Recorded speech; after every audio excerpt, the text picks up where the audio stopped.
السلام علیکم ورحمۃ اللہ۔ سورہ آل عمران مدنی صورت، چوتھے پارے کا 7واں رکوع، آیت نمبر 149 سے 151۔ اعوذ باللہ من الشیطان الرجیم، بسم اللہ الرحمن الرحیم۔ یا ایھا الذین آمنوا ان تطیعوا الذین کفروا یردوکم علی اعقابکم فتنقلبوا خاسرین۔ اے ایمان والو، اگر تم کافروں کا کہا مانو گے تو وہ تو تمہیں الٹے پاؤں یعنی اسلام سے پھیر دیں گے اور تم خسارہ پانے والے بن کر پلٹو گے۔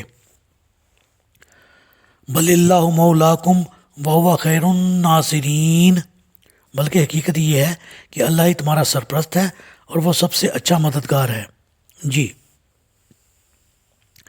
غزوہ احد میں چونکہ مسلمانوں کا کافی جانی نقصان ہو گیا اور بہت سے صحابہ زخمی بھی ہو گئے تھے، تو مسلمانوں کے اس نقصان سے مشرکین، یہود اور منافق سب بہت خوش تھے اور مسلمانوں کو یہ باور کرانے کی کوشش کرتے تھے کہ اگر محمد صلی اللہ علیہ وسلم سچے نبی ہوتے تو مسلمانوں کو کبھی شکست نہ ہوتی اور نہ ہی وہ خود زخمی ہوتے۔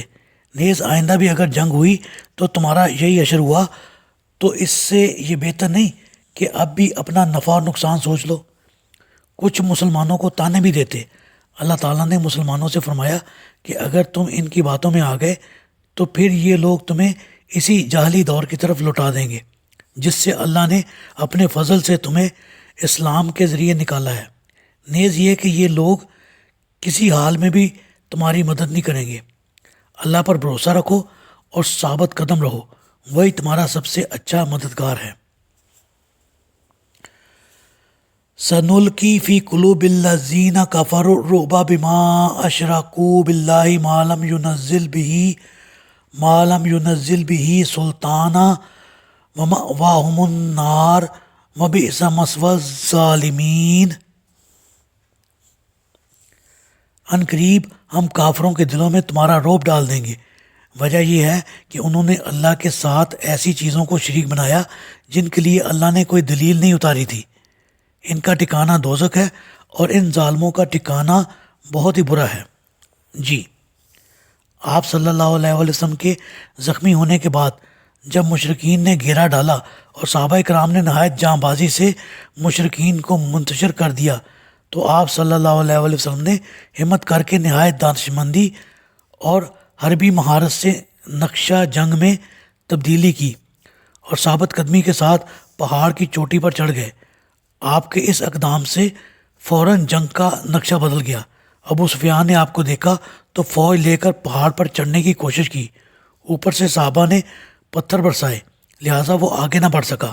اس طرح شکست خوردہ مسلمان پھر سے برابری کی سطح پر آ گئے اور ابو سفیان کو ناکام واپس جانا پڑا۔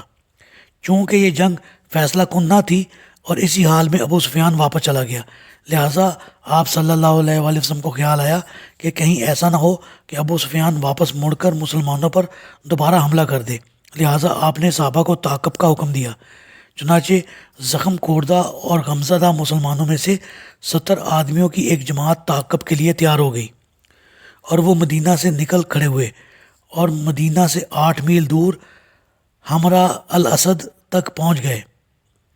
رسول اللہ صلی اللہ علیہ وسلم کا گمان بالکل درست نکلا۔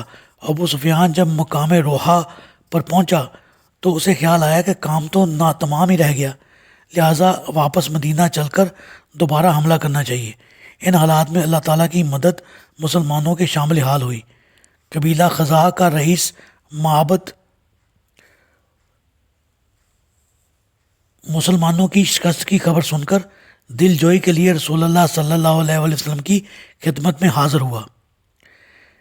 یہ قبیلہ ابھی تک مسلمان نہیں ہوا تھا، تاہم وہ مسلمانوں کا حلیف اور خیر خواہ ضرور تھا۔ معبد جب ایسی صورتحال اسے معلوم ہوئی تو آپ صلی اللہ علیہ وسلم سے مشورہ کے بعد وہ ابو سفیان کے پاس گیا۔ ابو سفیان نے اسے اپنا خیر خواہ سمجھ کر جب اپنا واپس جا کر حملہ کرنے کا ارادہ ظاہر کیا تو معبد کہنے لگا، میں ادھر سے ہی آ رہا ہوں۔ محمد صلی اللہ علیہ وسلم ایک لشکر جرار لے کر آپ لوگوں کے تعاقب میں آ رہے ہیں اور اس لشکر میں وہ نوجوان بھی شامل ہیں جو کسی نہ کسی وجہ سے اس مارکہ میں شریک نہ ہو سکے تھے۔ ابو سفیان نے جب یہ قصہ سنا تو اس پر ایسا رعب طاری ہوا کہ اپنا ارادہ بدل دیا اور مکہ کی راہ لی۔